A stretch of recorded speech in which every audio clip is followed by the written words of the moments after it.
O Anime Recaps Tagalog, mapabitin ka sa saya. Sa mga naghahanap ng title ay ito po ang title. Nagasarete Eranto. Nasa itaas din po ng video natin. Isang batang nagngangalang Akuto Tohyuan ang nahulog mula sa yate na kanilang sinasakyan dahil sa malakas na pag-alon ng tubig dagat. Nagpatulong siya at nakita naman siya ng mga seaman, pero tinapunan lang siya ng mga ito ng lifebuoy na tumama sa ulo niya kaya mas lalo siyang nalunod. Sa isang isla naman ay masayang namimingwit ng isda si Suzu nang makabingwit siya ng lalaki. Agad niya itong sinubukang buhayin gamit ang CPR na akala ng lalaki na heaven. Pero nakawawa lang siya. Kalaunan ay pinagkaguluhan siya ng mga babae sa bahay ng lola ni Suzu. Pinaalis ng lola ang mga chismosa pero nang sabihin ng lola na lalaki si Akuto ay bigla silang naglabasan. Sinabi ng lola na sa bahay daw ni Suzu titira si Akuto habang nagpapalakas pa ito. Nang magising na si Akuto ay sinabi ng lola na galing din sila ng Japan at minsan ay nagpunta sila ng Europe para matuto ng medisina. Pero pag uwi nila ay biglang bumagyo sa dagat kaya napadpad ang kanilang barko sa isang isla na tinawag na nilang Eranto. Mula daw noon ay hindi na sila nakaalis doon kaya hindi rin nila alam kung nasa Japan pa rin sila. Sa daan pa uwi ay binabantayan pala sila ng isa pang babae na nagngangalang Ayane. Karibal daw ito ni Suzu at lagi siya nitong iniistorbo. Magaling itong umilag sa pagbato ni Suzu pero nahulog siya at nang balak niyang patulugin si Suzu ay si Akuto ang nataman at nahilo. Sa bahay ay sinamahan ni Suzu si Akuto sa paliligo kaya laging nosebleed ang lalaki. Lalo na nang bigla ding lumabas si Ayane. Pinag-agawan ng dalawa si Akuto kaya nosebleed pa more nang maipit siya ng malambot. Dahil sa pagkaubos ng dugo ay nawala ng malay si Akuto. Pero paggising niya ay hinihila na pala siya ni Ayane sakay ng isang ostrich. Niligtas naman siya ng isang babae na nagpakilalang karpintero na si Rin. Pero maging ito ay nais gawing asawa si Akuto. Lumabas din ang batang nakasakay sa oso na si Yukino na gusto ring kunin ng lalaki pero naglaban sila ni Rin. Nakatakas naman si Akuto at naglakad sa baryo na iyon kung saan maraming mga babae siyang nadaanan. Pinagtinginan siya ng mga ito ng may masamang balak. Nais siyang hulihin ni Chikage para gawing experiment subject. Pero nakatulog ito sa pampatulog ni Maki. Lahat ng mga babae sa lugar na iyon ay hinabol siya at nais hulihin. Ngunit dumating si Suzu at sinabi sa lahat na sa kanya pinagkatiwala ng lola ang lalaki. Dumating ang lola at nakakalokong sinabi nito na ganun ang reaksyon ng mga babae doon dahil siya lang ang nag-iisang lalaki sa isla. At na-activate ang pagkatigang nila nang makita siya. Dahil dito ay natakot si Akuto at nais umuwi kaya nagpaalam siya at umalis gamit ang isang maliit na bangka. Akala niya ay ayos na ang lahat pero nang medyo nakalayo na siya ng kaunti ay bigla siyang nahulog sa isang whirlpool at muli siyang ibinalik sa tabing dagat. Sinabi ng lola na hindi niya makakaya ang pag-alis doon, kaya naalala ni Akuto ang sinabi ng kanyang ama, na imposible niyang magawa. Kaya lumakas ang kanyang fighting spirit at sinubukan pa niyang umalis doon pero maraming beses natalo lang siya. Aksidente pa niyang nasaktan ng isang whale kaya siya hinabol nito. Binalak ni Akuto na lagpasan ang dalawang whirlpool doon, pero pinigilan siya ng whale kaya siya nalunod. Pero nasisid siya ni Suzu at niligtas. Saka tinawag ang whale na si Sashimi para dalhin sila sa tabing dagat. Pinigilan pala siya ng whale dahil sa likod ng dalawang whirlpool ay may isa pang mas malaki na whirlpool na wala daw nakakaligtas sa nilalamon nito. Kalaunan pa ay naikwento ni Suzu na may tournament daw ang mga lalaki ng kung sino ang may pinakamalaking huli na isda sa dagat. Kaya lahat ng mga lalaki ay nagpunta sa dagat. Pero dumating ang isang malaking tidal wave kaya namatay silang lahat at wala ni isang lalaki sa isla. Tinawag ni Suzu si Akuto para matulog kaya nag-nosebleed na naman ang lalaki nang makitang magkatabi silang matutulog. Nang maliligo lang sana si Suzu ay biglang dumating si Ayane at binalak kidnapin si Akuto. Kaya niligtas siya ni Ayane at naglaban ang dalawa pero nauntog ng siopaw ang lalaki na nag-nosebleed na naman. Kalaunan ay may nakita silang naninilip kaya binato ito ni Suzu at nahulog ang babae. Saka nagdatingan pa ang mas madaming mga babae na parang zombie at hinahanap nila si Akuto. Napapalibutan sila nang dumating si Lola at sinabing manahimik silang lahat. Sinabi ng matanda na dahil 12 taon na hindi daw sila nakakita ng lalaki ay bigla silang nakaramdam ng pagiging manananggal ng salawal nang makita si Akuto. At para walang problema ay sinabi ni Lola na bukas ay maglalaro sila ng hide and seek at ang makakahanap ay siya ang ikakasal ng groom na si Akuto. Tumanggi si Akuto dahil bata pa daw siya para ikasal. Pero sinabi ng lola na kailangan ito dahil kung hindi siya papayag ay tiyak na lahat ng mga babae doon ay magiging asawa niya at tiyak, bagbog si Junjun. Kaya kinabukasan ay sinimulan nila ang hide and seek at ang babaeng unang makahuli kay Akuto ang panalo. Akala ni Akuto na mabilis siyang tumakbo dahil lalaki siya, pero paglingon niya ay sabik na sabik ang mga babae sa kanya. Mabuti na lang at tinulungan siya ni Suzu kaya nakalayo siya ng kaunti, Pero nakita pala siya ni Rin mula sa itaas ng puno ng kahoy at sinusundan at nag-i-imagine na sa wakas ay makikilala niya si Junjun. Pero sinipa siya ni Suzu at muling naligtas si Akuto. Ngunit sumunod naman ang nakakatakot na si Chikage. Sinabi nitong hindi siya interesado na gawing asawa ang lalaki at sinabing dadalhin siya sa ligtas na lugar.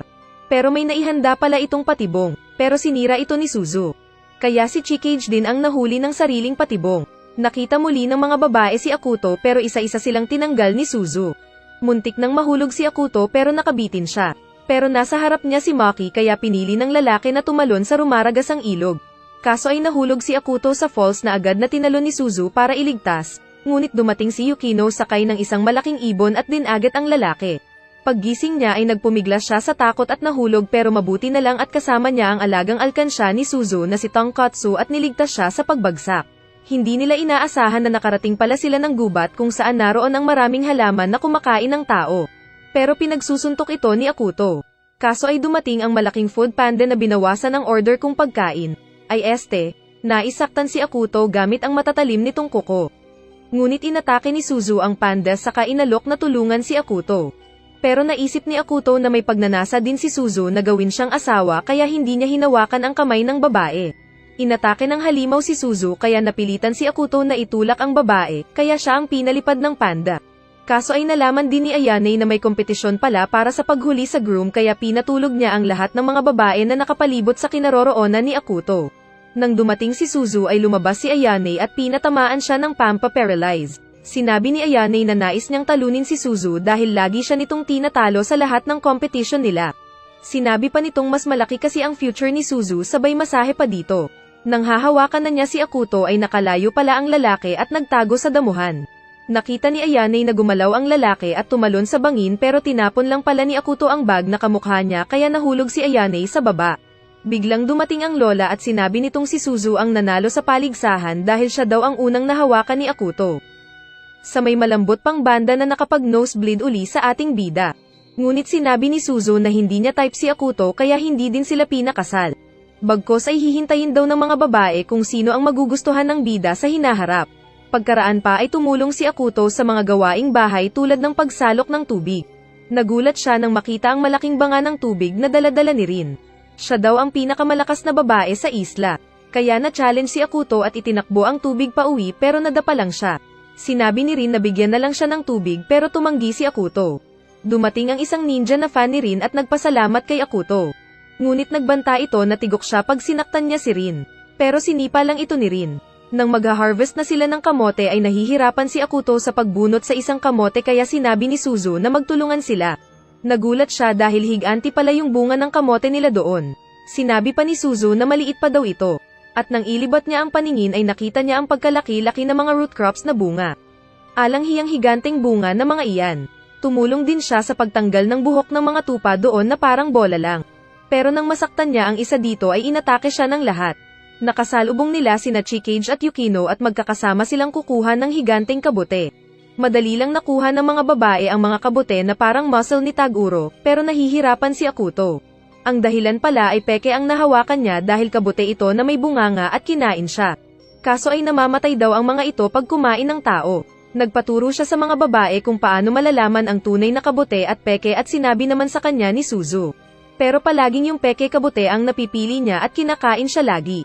Nang sinabi ni Chikage na imposibleng magawa ito ni Akuto ay naalala uli ng lalaki ang ama na nagsabing imposible niyang magawa ang nais niya. Ngunit lahat ng mga napili niyang kabute ay peke. Pero ayos lang daw ito sabi ng mga babae dahil naubos na daw yung mga peking kabute. Dahil naiisip niyang wala siyang silbi ay nagpasya siyang mapag-isa muna at mag-isip. Pero nakita naman siya ni Rin at nag-isip ito na pagkakataon na niya. Kinuha niya ang kamay ni Akuto at binigyan ng regalo kay nag-nosebleed ang lalaki. Dumating naman si Yukino at nakita nagdugo ang ilong ng lalaki. Kaya nilabas niya ang mga bulate na pagkain ng kanyang alagang hayop. Takot naman si Rin na nagtago sa likod ni Akuto. Tinapon ni Akuto ang mga bulate na pinagpasalamat ni Rin. Kinabukasan ay naglilinis si Ayane sa kanilang templo nang kumain siya ng biscuit, pero hindi niya nabasa ang sulat ng ate niyang si Maki na antayin siya bago kumain. Nagpunta naman sina Akuto at Suzu para ihatid ang dala nilang higanteng radish, at doon ay sinabi ni Maki na bibigyan niya si Suzu ng 10 paborito nitong minatamis kapag nahuli niya si Ayane. Paborito pala ni Akuto ang minatamis na niluluto ng nanay ni Ayane at Maki dahil magkapatid ang mga ito. Kaya agad na nagpunta si Suzu sa mataas na bahagi at isinigaw na flat daw ang hinaharap ni Ayane. Galit namang dumating si Ayane at kinumpronta si Suzu. Sa kanya inakit si Akuto at sinabing maliit lang naman at hindi flat sabay kembot ng puwet. Ngunit natakot siya sa itsura ni Suzu at nang nilabas ang patibong para mahuli siya. Tinawag niya ang alagang ostrich at tumakas siya, dala-dala pa si Akuto. Sinabi ni Ayane na kahinaan ni Suzu ang minatamis na pagkain at nag-iiba ang ugali nito kapag iyon ang usapan. Bigla pa rin silang nahabol ni Suzu kaya sinabi ni Ayane na bibigyan niya ng 30 na minatamis si Suzu kapag nalaman nito ang kahinaan ng ate na si Maki. Agad namang pumayag si Suzu nang marinig ang 30 na minatamis. Nagtanong-tanong si Ayane sa ibang mga babae doon tulad ni Narin at Chikage kung ano ang posibleng kahinaan ni Maki. Pero walang makapagsabi. Takot kasi si Ayane sa ate dahil palagi siyang kinukulam nito kahit di naman mabigat ang kasalanan niya. Kalaunan ay dumating uli si Suzu at sinabing kapag nataman daw ng palaso ang puso ni Maki ay mamamatay ito. Hindi alam ni Ayane na sumama pala si Maki at habang papalapit para hulihin si Ayane ay nabanggit ni Ayane na matanda na ito at tigang kaya biglang na-depress si Maki. Binayaran din pala ni Maki si Suzu ng 50 na minatamis. Nagsaya si Ayane dahil sa nakitang itsura ni Maki at pinagkakantsawan ito. Pero inilabas ni Maki ang kanyang Shinigami at kawawang Ayane. Minsan habang nangangahoy sa gubat ay nahulog si Suzu at aksidenteng nauntog ang puwet nito sa isang estatwa. Natakot siya dahil hindi lang daw ito ordinaryong estatwa dahil dito kinulong noon ng isang priestess ang multo. Sinabi naman ni Akuto na kwentong pangbata lang ang mga multo at hindi totoo. Sa kanya pinagpatong-patong ang rebeltong bato pero nasa baba ang ulo nito. Habang masayang kumakain sa bahay ay biglang nakakita si Suzu ng naninilip na multo kaya siya natakot. At kinabukasan ay nakakapit na lang siya kay Akuto. Sinamantala naman ito ng mga babae para tawagin si Akuto na sa kanilang mga kama na lang matulog dahil mas malambot at mainit daw doon. Pero sinabi ni Akuto na kailangan siya ni Suzu. Tinakatakot pa ni Ayane si Suzu para makaganti dito kaya labis ang takot ni Suzu. Ngunit sa inis ay tinapon niya si Ayane palayo. Nang gabing nakauwi na sila ay nagtatago pa rin si Suzu sa ilalim ng kumot nito. Hindi nila alam sa labas na dumating pala si Ayane na balak takutin si Suzu gamit ang isang maskara. Pero natigil ito nang marinig ang kwento ni Suzu na namimiss nito ang ina na laging nangko-comfort sa kanya kada natatakot siya noong bata. Dahil dito ay sinabi ni Akuto na naroon na siya para kay Suzu. Napayakap si Suzu kay Akuto kaya nainggit si Ayane na naninilip sa labas. Gusto niyang takutin si Suzu pero saktong nasa tabi pala niya ang multo kaya siya napasigaw. Nang tignan siya ni Akuto ay sinabi niyang mayroong multo. Sumigaw si Suzu at nakita ni Akuto at Ayane ang puting multo. Sinubukang labanan ni Ayane ang multo pero di nilaan lang siya nito at nahilo sa sarap. Sa inis ay sinuntok ni Akuto ang multo at sinabing umalis na ito. Saka sasabihin niya sa mga tao na hindi siya masama kaya nagustuhan naman ng multo si Akuto. Isang araw ay nakita ni Yukino ang alagang si Kuma Kuma na inubos nito ang mga jam ng berries. Nasabi niya sa oso na kapag naging masiba siya ay baka maging tulad niya si Suzu na nagiging zombie pag nakakita ng minatamis. Dahil dito ay inakala ni Yukino kung nagtampo si Kuma Kuma at hinahanap niya ito. Habang nangingisda sina Suzu at Akuto ay biglang nahulog si Yukino mula sa mga puno sa taas at nadaganan si Akuto. Pagkaraan pa ay sinabi ng bata na kumukuha daw siya ng mga berries nang mahulog siya at diretso sa lalaki. Nagpatulong ang bata kina Suzu at Akuto na hanapin si Kuma Kuma. Hinila ng mga hayop si Suzu para ito ang kasama nila samantalang sinakyan naman ni Yukino ang batok ni Akuto at nagsimula na rin nilang hanapin ang oso. Marami silang nakitang mga oso sa paligid na inakala ni Akuto na si Kuma Kuma.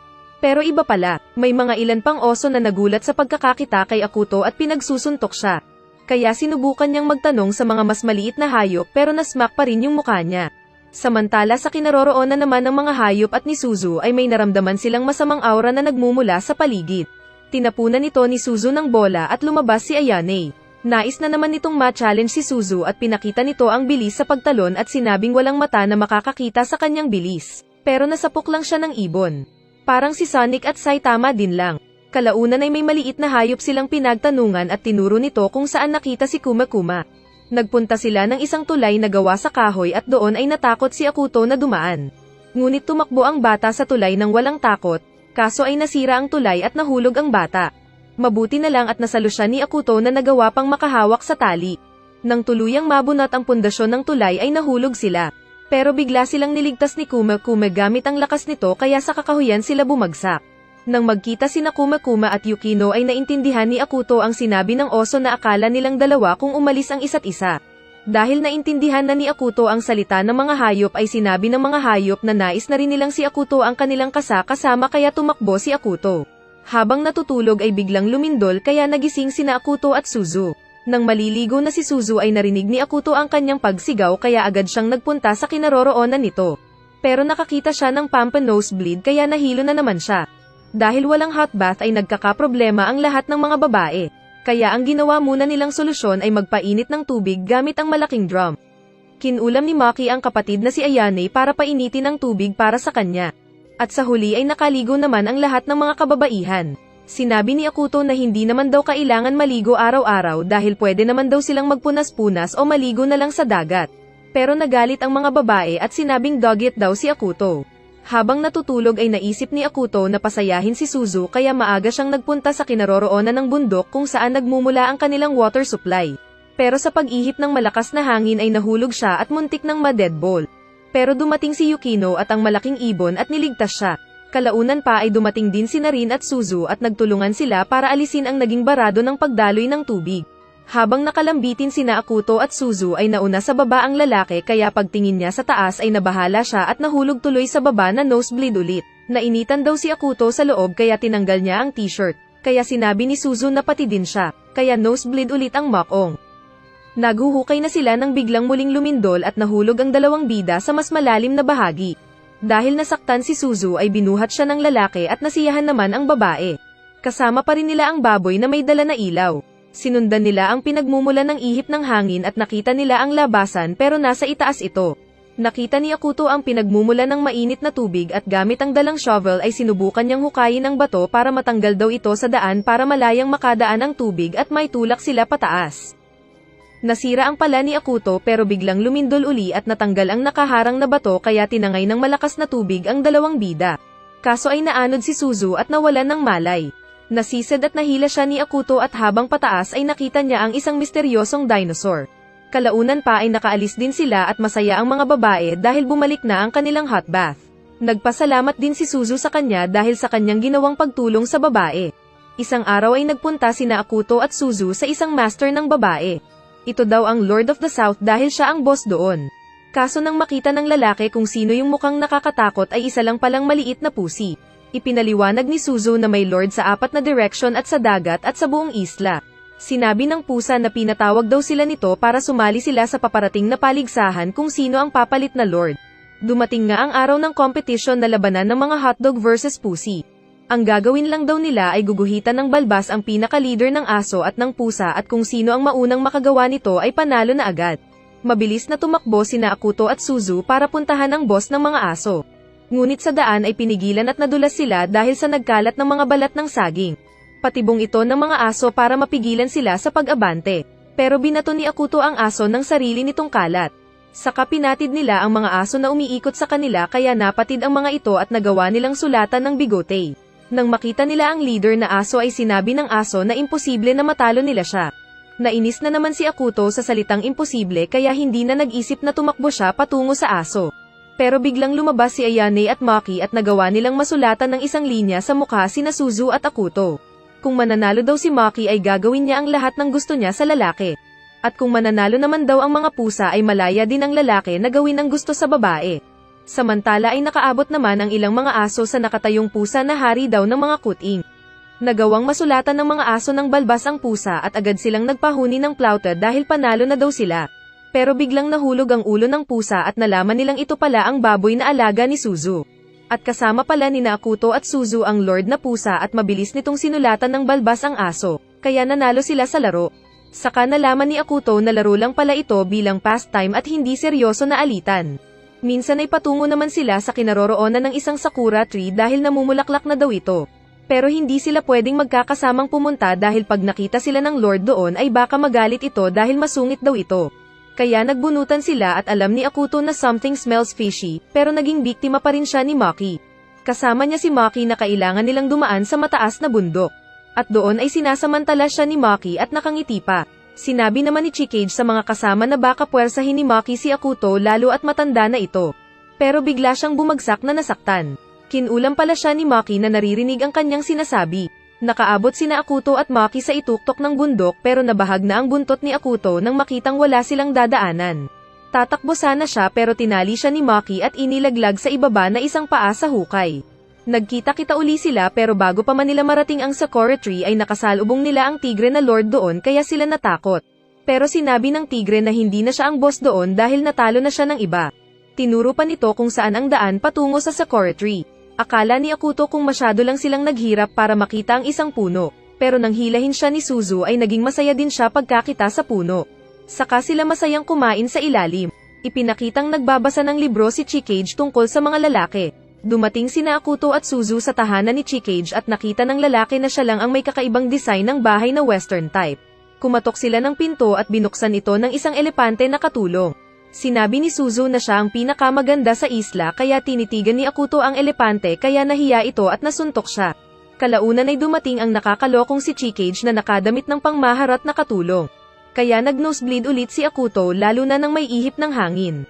Nang magtanong ang lalaki kung bakit niya ito ginagawa ay sumagot si Chikage na para daw mapasaya niya siya.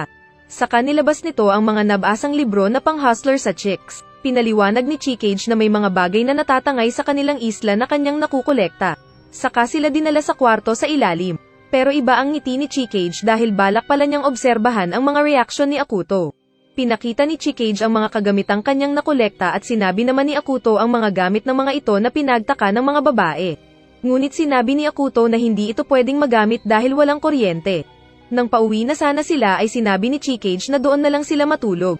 Sinabi pa nito na naghanda siya ng minatamis na kinaadik ni Suzu. Kaya pumayag na rin si Akuto. Kalaunan ay nagluto nga sina Chikage at ang elepante ng mga pagkain na base sa libro na nabasa ni Chikage.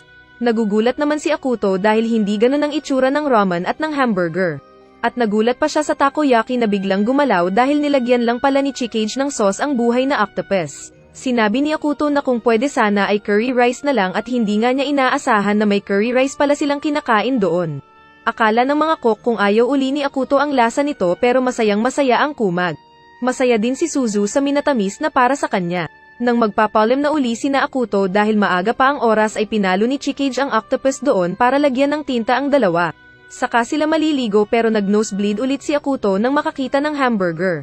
Kaya naunang naligo ang mga babae dahil nahilo uli si Akuto. Ngunit nakita ni Chikage na mas malaki ang future ni Suzu kaya pinisat-pisat niya ito. Kaya parang nahentay si Suzu nang lumabas ng bathtub. Sumunod naman si Akuto pero nagpaiwan pala si Chikage sa loob para mag-observe. Pasisid-sisid pa siya sa tubig at nilapitan si Akuto para daw makilala si Junjun. Pero hindi pa niya makita ng husto. Nasa tabi lang siya ni Akuto nang tumalon si elepante sa tubig at saktong nadaganan si Chikage kaya siya nabisto. Kalaunan pa ay nagtatampo naman daw si Suzu dahil hindi siya pinapasok ni Akuto sa bathtub samantalang kasama niya sa loob si elepante. At sinabi nitong sa susunod ay dapat daw nakasama din niyang maliligo si Akuto. Medyo mahaba pa tong anime na ito. Pero kung nais mo ang katuloy ay mag-comment ka lang sa baba ng "Nabitin ako mama", tuluyan mo na. Para tuluyan din po namin agad sa susunod. Like na rin po para sa kaunting tulong para sa channel na ito. Panoorin mo rin ang iba pa naming mga videos dahil lahat yan ay maganda.